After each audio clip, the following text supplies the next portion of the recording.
What do your parents think about it? I feel like my parents would be terribly nervous and scared for me all the time.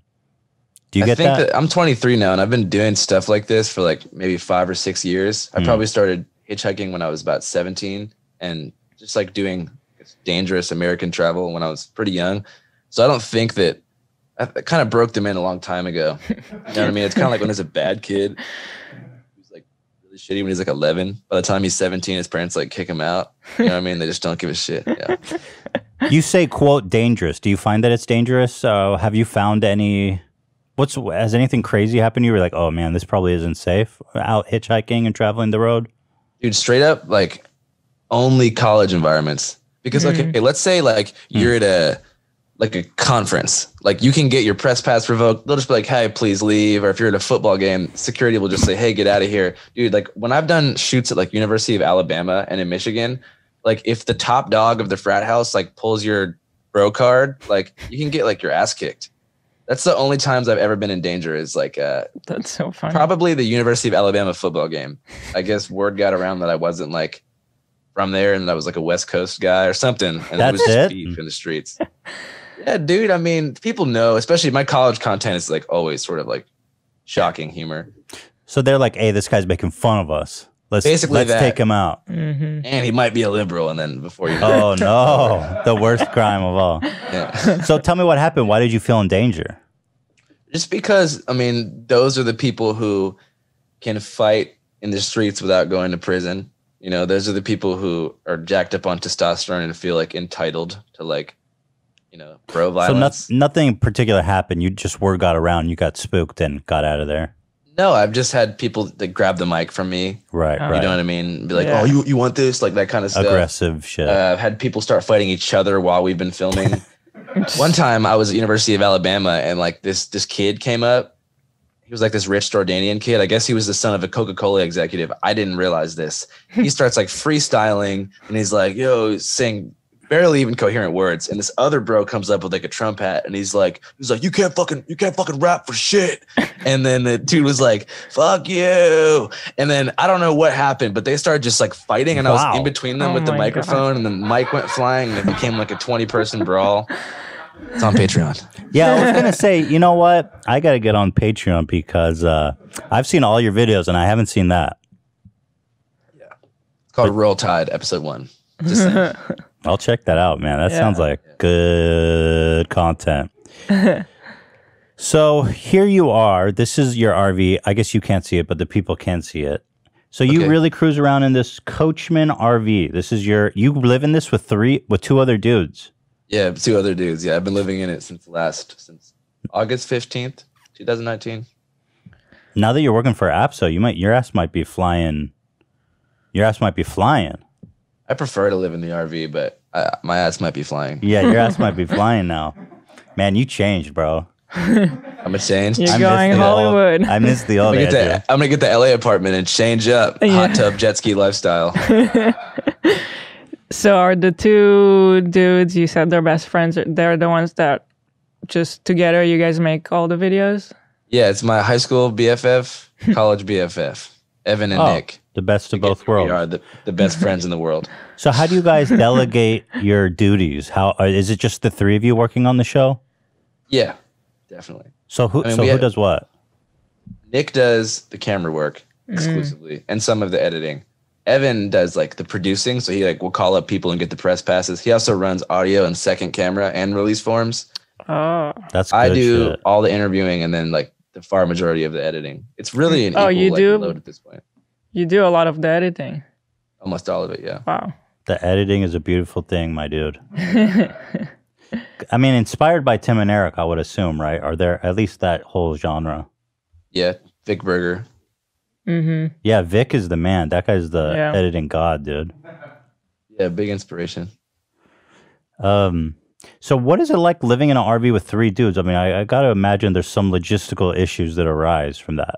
Can you think of some logistical issues? I could address each one. Okay, masturbation. Walmart.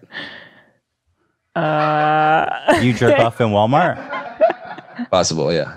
You go in the bathroom and jerk off? Yeah. And where do you nut? In the toilet? In the sink? Let's not. It depends. You know, it's a day by day thing. Because I mean, obviously you got three young men on the road together. I mean, it's got to be an issue. Yeah, it's actually not that much of an issue. I mean, we're not always in the RV at the same time. There is times where you're alone in the RV. Okay, you guys put up a sign if the RV is. Well, usually you would say if it's rocking, don't come and knocking, but I wouldn't assume that anyone's jerking it that furiously. I mean, you got to just figure out when your friends are not going to be in the RV. Like, Okay. oh, we're going to Starbucks. I know that's 15 minutes. Yeah, boom, done. Like when the parents used to leave the house and shit. So is there a toilet and shower in there or no? Yeah, so there is a toilet, but we don't use it because there was an incident that happened in Tucson. So our septic tank, I'm going to give you a history of the septic tank of the RV real quick because there's two critical stories to understand. So we bought this RV. It hadn't been driven in like 10 years. Turns out the person from Massachusetts is a retired firefighter based on the stickers that were left on the RV. Big firefighter shits were all over the RV septic tank. It turned into like a brick of shit that I guess was like condensed and like fossilized or mummified is a better word over the years. And we had a friend over. We're in Reno, whatever. Our homegirl was in the RV. And, you know, you're not supposed to just shit in someone's RV, but it's also awkward to tell someone not to shit in the RV if you don't know them that well. You said don't want to just come girl? out and be like, hey, don't shit, because you assume that no one is just going to go and take a crazy dump in your RV bathroom. So, like, I go out to get, like, a coffee or something, and I come back, and I'm like, oh, where's the homie at? And I was like, oh, my God. Shit in the RV. Because I knew, me and my friend were like, oh, no. Oh, God, no. And so she comes out, and, dude, it was a outhouse in there. So we had to get it cleared in Las Vegas by like an RV septic specialist. He said he had to take 2 power drills from both sides and just like drill into this shit brick until it was like a fine dust that could be like removed and sanded out. Smokes. That's shit story 1. Shit story 2 was in Tucson. We got caught slipping, started taking more shits in it because once one person takes the shit in the RV, it's like all civility's off. People just start going for it. You know, I don't know why. Well, tell me, does it just smell? What's the problem with shitting in the RV toilet? Does it just shit sits there? Shit sits there. We typically are in the Southwest where it's hot, so that desert heat heats up the septic tank, and the fumes come rocketing out of like the toilet hole, and they just come straight to the driver's seat. So you guys kind of just hotbox your own RV with shit. So this second shit story is worse. So we're in Tucson, right? There's this neighborhood called like Barrio Anita. It's a super cute like adobe neighborhood north of downtown. We're rolling around, and my friend sees out of the side mirror that our septic is, we call it hot shotting, is spraying shit out of the side of the RV onto people's cars and on the ground and all that. And we're right outside of our friend's house. We're like, yo, she's gonna be so fucking pissed if we don't figure out this shit. So we're like, oh my God, you know what? We have to just dump this illegally. So we're like, we have no option. So we like hit a right. We go into this like dark parking lot. We think it's like all good, perfect to dump. It's so dark. So we just pull the lever and like 50 gallons of shit comes out. And we're like, oh man, like, we feel so bad, but whatever. It's just an abandoned parking lot because we couldn't see anything. So our friend puts the flashlight on it, and it just says elementary school for the deaf and blind. And we're like, oh my God, no. Felt so bad. We're like, holy shit. So we actually brought like buckets over and cleaned up our own shit. Oh no, dude. So do you guys use the toilet to this day, or that's strictly off limits? Well-hydrated pee can go in there. Yeah. Oh, so you guys even have, you guys say, if you're dehydrated, we don't even pee in this one. I don't think we say that, but it's more of an unspoken thing that if you hadn't had, you know. That RV life is no joke. So you guys generally try to stop off and shit at like a gas station or something like that? Gas station is always the move, you know. But then again, I like when it's one stall and not multiple stalls because the people who shit at gas stations are gross. Yeah, you don't want to share that experience with anyone. Yeah, truckers especially. Some of the truckers at Pilot Flying J truck stops are like the shit kings. How does COVID affect that kind of lifestyle? COVID? Yeah, I had South by Southwest in Cancun, and then it was like one night, everything in Austin closed down. All of our favorite bars shut down.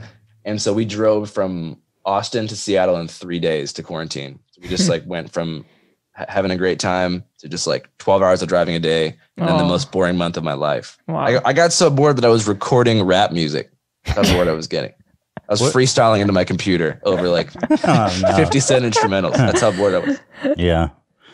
Did anything good come of that? Any fire songs? Yeah. No. Well, you're out there now. You're doing your thing. It doesn't seem like COVID has slowed you down at all. It has, because, you know, we ordinarily would be covering a bunch of events every month, and it's led to everything getting canceled, basically. So, I don't know. The coronavirus lockdown protest, it's one of my favorite videos. We did that, and then we did Minneapolis, and now we've just been covering people not social distancing and stuff like that. Yeah, it kind of makes for good content, though, in a way, doesn't it? Especially because no other journalists are out here doing it. They're not willing. They're not willing to. They literally can't fumes. because they're sponsored by organizations that won't give them the green light. Right. Yeah. Do you have any of you guys suspected that you've caught it, because you're in these situations and you're always wearing masks and being responsible, but the people around you are not, and they say masks protect other people from you, not necessarily you from other people. You know, I think that I had it in Texas back in March, but I quarantined for 3 weeks and then I tested negative. We get tested pretty frequently, so no, I have to, because I mean, I don't want to give it to anybody, and I'm always around old people.